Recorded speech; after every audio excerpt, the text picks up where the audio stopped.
उस रात उनको उनके बैरक से 2:30 बजे उठाया जाता है। उनको उठा के वो छत पे ले जाते हैं, दूसरे फ्लोर में एक कमरे में ले जाते हैं जहाँ पे 4 बंदे पहले बैठे होते हैं और एक आदमी धोती पहन के सोया होता है। वहाँ जाके हरास करता है और उनके बाद वो उनकी वीडियो बना रहा होता है। May be they have plan. जब उसके बाद वो कहता है कि जी मेरा कोई कसूर नहीं है, मुझे तो ऊपर वालों ने कहा था वीडियो बना के भेजनी है। उसको बता रहे हैं कि हमें तो नानी ने फोर्स किया हुआ है। वो जिस बैरक में उनको बंद किया हुआ है उनके साथ एक पागल औरत को ला के रख दिया है। सारा दिन सोई रहती है। जैसे ही इन लोगों को बंद करने का वक्त होता है, मगरिब के बाद वो औरत उठ जाती है और सारी रात चीखें मारती रहती है। बदकिस्मती ये है कि मेरी फैमिली जो है नवाज शरीफ फैमिली से शदीद नफरत करती है। आप उसके साथ उसी हद तक मुकाबला रखिए ना। आप उसको अगर सोशल मीडिया पे अगर आपको कोई प्रॉब्लम है तो आप जाएं और जाके साइबर क्राइम में उसके खिलाफ दरखास्त दे दें। वो मेरी बेटी है, मैं बतौर बाप उसकी हिफाजत करना, उसके लिए उसको फैसिलिटेट करना मेरी जिम्मेदारी है। उस रात उनको उनके बैरक से 2:30 बजे उठाया जाता है। दोनों लड़कियों को, तैयबा को और सनम को, उनको उठा के, क्योंकि उनका SHO हाईकोर्ट में ये गलत बयान दे के आया होता है कि मेरे कस्टडी में नहीं है, उनको उठा के वो छत पे ले जाते हैं, दूसरे फ्लोर में एक कमरे में ले जाते हैं जहाँ पे 4 बंदे पहले बैठे होते हैं और एक आदमी धोती पहन के सोया होता है। और उसका नाम भी हमें पता है लेकिन हम वो बाद में करेंगे। और वो उनको वहाँ जाके हरास करता है और उनके बाद वो उनकी वीडियो बना रहा होता है। तो सनम जो है वो बहुत दलेर है, तो वो उसको कहती है कि तुम मुझे यहाँ क्यों लेके आए हो। उसने कहा जी मैं इन्वेस्टिगेशन के लिए लाया हूँ। तो तुम होते कौन हो, हमें हमारे साथ लेडी कांस्टेबल नहीं है, अगर तुमने कोई बदतमीजी की तो मैं तुम्हारे साथ अच्छा सलूक नहीं करूँगी। वो डर जाता है। May be they have plan. जब उसके बाद वो कहता है कि जी मेरा कोई कसूर नहीं है, मुझे तो ऊपर वालों ने कहा था वीडियो बना के भेजनी है। अभी तो हम ये इंक्वायरी कराएंगे कि ऊपर वाला कौन था जिसने उसको रात के 2:30 बजे हवालात से निकाल के उसको एक कमरे में पहुंचाया। 6 आदमी उन लोगों 2 लड़कियों को ज़बरदस्ती उठा के ऊपर लेके जाते हैं। क्या इस मुल्क के जो बड़े हैं उनमें से किसी की लड़की को ऐसे कोई उठा के लेके जा सकता है? मैं इन्होंने किया है ये सब, ये जुल्म कर रहे हैं। तो फिर इसका मतलब है बंगाली जस्टिफाई करते थे ना। उसको बता रहे हैं कि हमें तो नानी ने फोर्स किया हुआ है। अब वो नानी, क्योंकि मरियम नवाज शरीफ साहिबा को नानी का खिताब, नानी 420 का खिताब सनम ने अपने मीडिया सेल पे दिया था। वो उसको यही बता रहे थे जिसको आप नानी कह के बुलाती थी ना, उसने हमें ये इंस्ट्रक्शन दिया। पाकिस्तान के आर्मी चीफ से भी मुतालबा करता हूँ, पाकिस्तान के चीफ जस्टिस से भी मुतालबा करता हूँ कि, और उन जज साहब को भी रिक्वेस्ट करता हूँ जिन्होंने ये कहा था कि वो फूल बेचने गई है, वो एक इंक्वायरी इनिशिएट करें और उस झूठे आदमी को बनाएं SHO को जिसने ये स्टेटमेंट दिया कि वो मेरी कस्टडी में नहीं, और उस रात वो उनको उठा के ऊपर भेजा उसने। ज़मानत में एक तो ये हुआ है कि 2 दफ़ा हमारी जो बेल है उसको अदम पैरवी कह के ख़ारिज कर दिया गया, जबकि हमने फिर बाद में बेल अभी इसलिए नहीं की क्योंकि जो लोग भी सनम के साथ इन चार्जेस में थे उनकी सबकी बेल रिजेक्ट हो गई थी, तो वो हाई कोर्ट चले गए थे।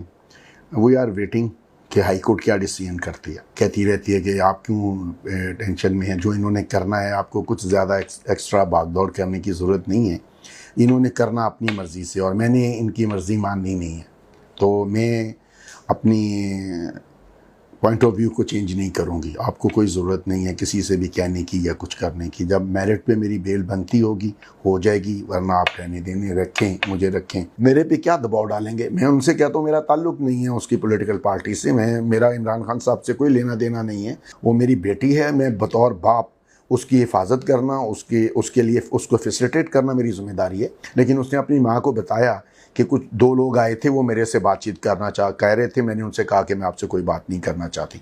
तो वो किसी से, उन्होंने उसके बाद से ये किया है उसके साथ कि वो जिस बैरक में उनको बंद किया हुआ है उनके साथ एक पागल औरत को ला के रख दिया जो नशा करती है और पता नहीं उसको क्या प्रॉब्लम है, या ये दानिस्ता तौर पर ऐसा कर रहे हैं। वो सारा दिन सोई रहती है। जैसे ही इन लोगों को बंद करने का वक्त होता है, मगरिब के बाद वो औरत उठ जाती है और सारी रात चीखें मारती रहती है। वो अपना पखाना करके वो इनके बाहर जो सेल है उसके बाहर फेंक देती है। उस मोहतरमा का रवैया है, उसकी वजह से इन लोगों के लिए सोना मुमकिन नहीं है। सारी रात वो रोती रहती है या चीखें मारती रहती है और इनके बिल्कुल रूम, इनके जो सेल है उसके साथ वाले सेल में उसको रखा हुआ है और वो इतना बदबूदार माहौल हो गया है कि वो कह रही हैं कि हम अंदर बैरक उस सेल के अंदर वॉमिटिंग करते रहते हैं। वो सिर्फ मेंटली उनको टॉर्चर करने के लिए कर रहे हैं। मतलब एक आदमी को आप पहले आपने कैद किया हुआ, उससे अगर आप उसको और ज़्यादा वो नहीं आपकी शराइत मान रहा, तो आप उसको टॉर्चर करने के लिए जो अनह्यूमन एक्ट हैं वो करना शुरू कर देते हैं। ये सारा किसी को कीड़ियाँ छोड़ते हैं, किसी को चीनी डाल के कीड़ी छोड़ देते हैं, वहाँ सारी रात कीड़ियाँ आ जाती हैं, वो काटती रहती हैं। इस तरह की हरकतें कर रहे हैं। मैंने ये बहुत मुश्किल वक्त देखा है, इससे भी मुश्किल वक्त देखा है। मेरा ये ईमान है कि अल्लाह मियाँ अपने उन्हीं बंदों को टेस्ट करता है जिनके बारे में उसको ये उम्मीद होती है कि ये इन मुश्किलात पे साबित कदम रहेंगे। वो जो उनका बेटा है ना जी, मोहम्मद नाम है, मोहम्मद बिन अतीक, वो अपने बाप से बहुत ज़्यादा अटैच्ड है। उसको अपनी वालदा के 70 दिन की कैद में इतनी तकलीफ़ नहीं हुई जितनी उसको पिछले 5 दिन में अपने वालिद की वजह से हुई है।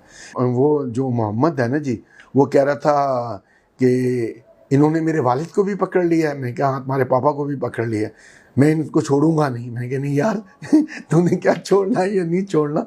तो बच्चों के ज़हन में भी वही इंतकामी जज्बा परवान चढ़ रहा है कि स्टेट के लिए अच्छी बात नहीं है। जो यंग जनरेशन है वो या उनकी औलाद आगे अगर अपनी स्टेट के बारे में ये फीलिंग करना शुरू कर दें कि हमारे साथ इंसाफ नहीं हो रहा, हमारे साथ जुल्म हो रहा है, तो वो मुल्कों के लिए अच्छी बात नहीं होती। और जो अहले इक़्तिदार हैं उनको सोचना चाहिए। यास्मीन राशिद साहबा की वीडियो सारी दुनिया में देखी है। वो जीप पे खड़ी होकर शो डाल रही हैं कि अल्लाह के बंदो मत जाओ जना उसके अंदर। तो अगर वो औरत रोक रही है और वो क्राउड जिसको मैं ये मान लेता हूँ कि इमरान खान साहब ने चार्ज किया था, उसको उस जगह जाने की परमिशन क्यों दी गई? वहाँ की सिक्योरिटी क्यों नहीं थी? जिन्होंने किया उनको पकड़े, उनको सजा दें। क्या यास्मीन राशिद ने तोड़ा अंदर जाके? क्या आलिया हमजा ने तोड़ा है? तैयबा शाह का वो खतीजा शाह का तो किसी मामले से लेना देन। सनम जो है वो सामने उसमें थी मॉल ऑफ लाहौर में प्रोटेस्ट, पीसफुल प्रोटेस्ट। हर पाकिस्तान का आइन हर आदमी को हक देता है। अगर कोई आदमी वहाँ पीसफुल प्रोटेस्ट के लिए था, उसको उन लोगों के साथ पकड़ के ट्रायल करना जिन लोगों ने ये सारा वाक़या किया, तो जस्टिफाई नहीं करती ये बात।